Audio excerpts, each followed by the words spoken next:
नमस्कार दर्शक मित्रों, मैं शीतल वडोदरा वॉइस की तरफ से आप सभी दर्शकों का हार्दिक स्वागत करती हूँ। कोविड-19 के कोहराम के बीच एक अच्छी न्यूज़ तो मिली कि जितने भी पर प्रांतीय देश भर में फंसे हुए सबको अपने वतन जाने का मौका मिला और सरकार ने ऐसी घोषणा की कि जहाँ जो लोग फंसे हुए हैं वो अपने घर राहत की सांस लेकर जा सकते हैं। साथ ही में बहुत जगह से बहुत ट्रेनें दौड़ाई गई, बहुत बसें दौड़ाई गई और जितने भी पर प्रांतीय थे वो खुशी खुशी पहुंच रहे थे। लेकिन क्या जितना मैं बोल रही हूँ ये इतना स्पष्ट है? बिल्कुल नहीं, क्योंकि ये जो प्रोसेस है, जिस तरीके से पर प्रांतीय अपने घर पहुंच रहा है या जिस तरीके से उनको यहाँ से भेजा जा रहा है, उन सब में हकीकत कितनी है, उन सब में सच्चाई कितनी है। जैसे कि कल हमने आप सबको दिखाया था कि कैसे यूपी की तरफ जाने वाले यात्री जो है 620 रुपये की टिकट कटा करके लाइन में धूप में खड़े रह करके मशक्क़त करने के बाद अपने वतन जाने की तैयारी में जुटे हुए थे। वैसे ही बहुत सारी बातें चल रही थी कि कांग्रेस पार्टी की तरफ से जितने भी परप्रांतीय हैं उन सबको भेजा जाएगा, उनसे टिकट का दर वसूल नहीं किया जाएगा। उसके बाद जैसे कि कल हमने आपको बताया था कि केंद्र सरकार और राज्य सरकार तरफ से जो छूट दी गई है, यही सब बातों के बीच में आज हम यहाँ पे उपस्थित हैं वडोदरा के कांग्रेस कार्यालय में और हमारे साथ आज जुड़ चुके हैं वडोदरा शहर कांग्रेस प्रमुख प्रशांत पटेल, वडोदरा शहर कांग्रेस महामंत्री हर्षद अकोलकर, वडोदरा शहर कांग्रेस महामंत्री विक्रम शाह। और आज ये जो हकीकत है परप्रांतीय को अपने घर तक, अपने वतन तक पहुंचने की, वो कितनी हद तक सही है और क्या प्रोसीजर से वो घर जाते हैं, आइए उनसे जानते हैं और उनसे इनके विचार साझा करते हैं। Sir, welcome on Vadodara voice news channel. Sir, ये जो बातें चल रही थी कितने टाइम से कि परप्रांतीय को भेजा जा रहा है और जा भी रहे हैं, जैसे कि आप उन लोगों को भेज रहे हैं, तो पूरा प्रोसेस आप बताएंगे किस तरीके से ये प्रोसेस काम कर रहा है? जी, इसमें दो तरीके की होती है प्रोसेस। एक तो विद इन गुजरात में हम लोग ऑनलाइन जो होता है www.digitalgujarat.gov.in उस पर हम लोग उनका रजिस्ट्रेशन करवाते हैं। उसके बाद जो एप्लीकेशंस उनकी पेंडिंग है तो मामलतदार जो बड़ौदा के हैं अलग अलग जोन के, उनको जाके हम लोग बताते हैं कि इनकी एप्लीकेशंस इतने दिनों से पेंडिंग है, तो तुरंत उनका वेरिफिकेशन किया जाए ताकि वो अपने घर लौट सके। यहाँ पे परिस्थिति बहुत गंभीर है, लोग बाहर से आए हुए नौकरी धंधा करने के लिए, लेकिन अभी तक कुछ भी ऐसी व्यवस्था सरकार ने उनके लिए नहीं की है कि वो खुशहाल जिंदगी यहाँ पे निभा सके। दूसरी बात कि आउटसाइड गुजरात जो है हमने एक हेल्पलाइन शुरू किया है 1800-121-3705। इस पे हमें जितने कॉल्स आते हैं दिन के तकरीबन हमें 5 से 6 हज़ार कॉल्स आते हैं, तो उस पे से हम लोग डाटा लेते हैं कि किसको कौन से बंदे को कहाँ जाना है। जैसे कि कोई बिहार जाना चाहता है, जैसे महाराष्ट्र या यूपी, तो हमारे पास जो डिटेल्स होती है कि आज यूपी के लिए कितनी ट्रेन जा रही है, बिहार के लिए जितनी जा रही है या महाराष्ट्र के लिए कौन सी जा रही है, तो डिटेल्स के हिसाब से हम लोग हमारी एक्सेल फाइल हमने बनाई हुई है जो सरकार के पास से ही हमने फॉर्मेट लिया है। वो एक्सेल फाइल में हम लोग डिटेल्स उनकी फीड करके शाम को हम लोग मामलतदार ऑफिस में अलग अलग जोन में पूर्व, उत्तर, दक्षिण, पश्चिम हर एक मामलतदार को हम लोग मेल करते हैं और साथ ही पर्सनली जाके हम लोग वेरिफिकेशन भी करते हैं कि उन्होंने हमारा डाटा लिया है या नहीं लिया। जो पर प्रांतीय यहाँ पे आके रुके हुए, जिनको घर जाना है, जिनको अपने गाँव जाना है, उनकी हम लोग सहायता करते हैं इस हिसाब से।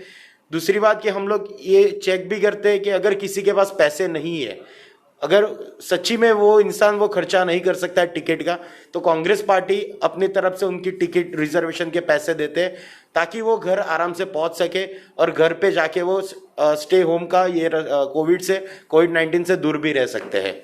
तो इस हिसाब से हम लोग प्रोसीजर पूरा फॉलो करते हैं और हम लोग तकरीबन हमने कल 5 से 6 हज़ार लोगों का डाटा दिया हुआ है। आज भी हमारे पे कॉल्स शुरू हुई, अभी भी आ रहे हैं कॉल्स। मैं फिर से रिपीट करूंगा, हेल्पलाइन नंबर 1800-121-3705।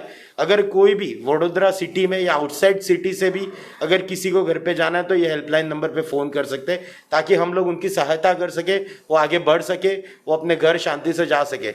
आप देख सकते हो कि नर्मदा भुवन है या फिर अलग अलग मामलतदार ऑफिस है, वहाँ पे लोग चलते हुए आते हैं। किसी को व्हीकल लेके पुलिस अलाउ नहीं करती है कि वो वहाँ पे जाके रजिस्ट्रेशन कराए ऑफलाइन, लेकिन इतनी धूप में चलते हुए आते, वापस चलते हुए घर पे जाते कि एक आशा लेकर जाते कि हमें आज शायद ट्रेन में जाने मिलेगा, कल ट्रेन में जाना मिलेगा, पर ऐसा नहीं होता है। इसलिए हमारे जो कांग्रेस के कार्यकर्ता है, जैसे कि अनिल भाई परमार हमारे कॉरपोरेटर श्री है, हरीश भाई पटेल हमारे वार्ड नंबर 2 के सदस्य प्रमुख हैं, और अन्य हमारे जो कांग्रेस के कार्यकर्ता है, वो लोग हर एक जैसे परप्रांतीय जहाँ पे भी रुके हुए हैं, वो हाईवे पर हो या कहीं पे भी बड़ौदा के किसी भी शहर में कहीं पे भी रुके हो, वो उनके पास पर्सनली जाते, ऑफलाइन फॉर्म की कॉपी लेके जाते, उनकी जो डिटेल्स होती है यहाँ पे बड़ौदा में कहाँ रुके, उनका पूरा नाम, उनका मोबाइल नंबर, उनकी एज, और कौन से स्टेट में जाना है, कौन सी सिटी में जाना है, वहाँ पे ट्रेन जाती है या नहीं जाती, वो उनके साथ डिटेल्स लेके फॉर्म फिलअप करके कांग्रेस ऑफिस सबमिट करते। तो कांग्रेस ऑफिस से हम लोग एक्सेल फाइल जो सरकार ने हमें बताया, जो मामलतदार ऑफिस से हमें बताया, डिप्टी कलेक्टर आरपी जोशी साहब ने हमें एक फॉर्मेट दिया था कि अगर आप लोग हमें ऑनलाइन सॉफ्ट कॉपी दोगे तो तुरंत इस पर निकाल हो सकता है एक दिन में। इसलिए उस हिसाब से ही हम लोग उनको सॉफ्ट कॉपी भी देते और साथ ही में हार्ड कॉपी भी सबमिट करते, ताकि वो वेरिफिकेशन डबल कर सके। तो इस हिसाब से हम जो लोग फंसे हुए उनकी सहायता कर रहे हैं अभी। जैसे कि यहाँ पे आज 5,000 जितने फॉर्म्स आज आए हैं और 4,000 जितने फॉर्म्स कल आपने सबमिट किए थे, लेकिन ये जो छलावा चल रहा है पूरा, उसमें हकीकत क्या है? क्या एकदम आसानी से आज आपने दिए नाम, कल उनका टिकट बना, परसों वो लोग चले गए, ये इतना स्मूथ है, या फिर इसके पीछे भी एक और गहरा सच है जो आम जनता नहीं जानती है?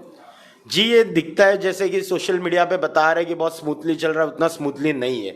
लोग सुबह से लाइन में आके खड़े रहते हैं 10 बजे से, तो उनका शाम को 6 बजे तक भी नंबर नहीं आता।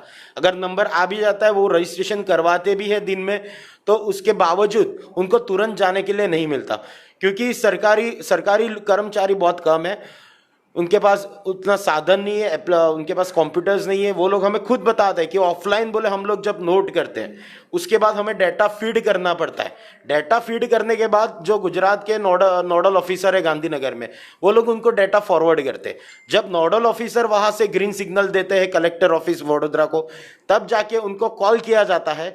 कॉल करने के बाद स्टार्टिंग में हमें सरकारी कर्मचारियों ने ऐसा बताया था, मामलतदार ने बताया था कि वो लोग जहाँ पे फंसे वहाँ पे कॉरपोरेशन अपनी बस लेकर जाएंगे, उनको वहाँ से कलेक्ट करेंगे, फिर नर्मदा भुवन बुला के उनको वहाँ पे मेडिकल चेकअप कराएंगे।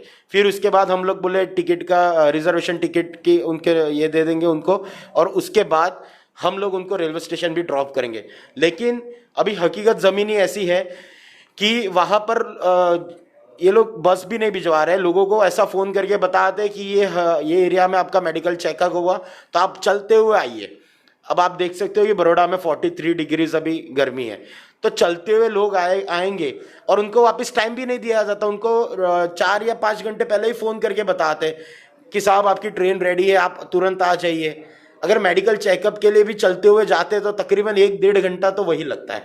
उसके बाद मेडिकल चेकअप के लिए लाइन लगी हुई थे, तो वो इंसान अपनी ट्रेन पकड़ेंगे या फिर मेडिकल चेकअप कराएंगे, ये चीज़ें पब्लिक को नहीं पता है, जो सरकार उनसे छुपा रही है। और सरकार हमेशा झूठ बोलती है कि हमने इतनी सहायता की, हमने फ्री में टिकट दिए।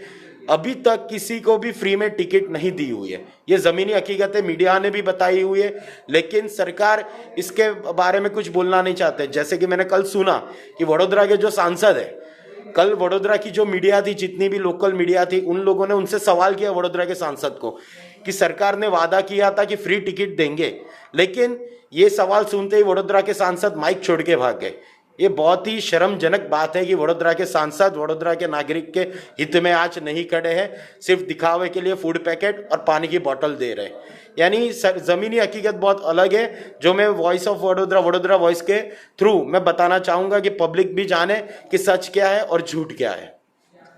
और जैसे ही बातें चल रही थी, सिर्फ बातें ही थी, हकीकत तो आप ही जाने कि जैसे ही कांग्रेस पार्टी की तरफ से एक स्टेटमेंट जारी किया गया, सोनिया जी ने बोला कि हम जो है सारे मजदूरों को अपने वतन भेजने का खर्चा उठाना चाहते हैं।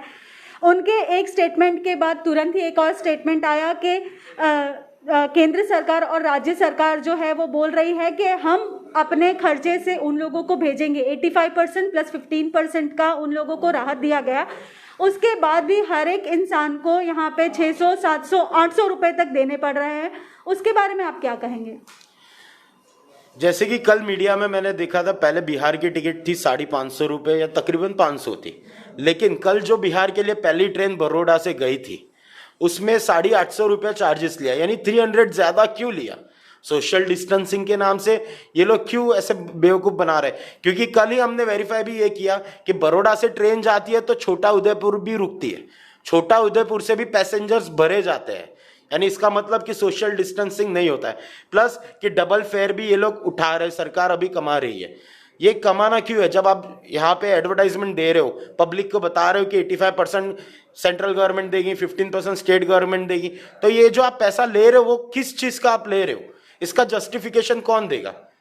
इसका जस्टिफिकेशन नहीं कि वडोदरा के कोई भी एमएलए या सांसद देने के लिए तैयार है। तो जिस तरीके से बातें चल रही है, दिखावा कुछ अलग है, हो कुछ अलग रहा है, और चीज़ें जो हैं आम जनता तक नहीं पहुंच रही है।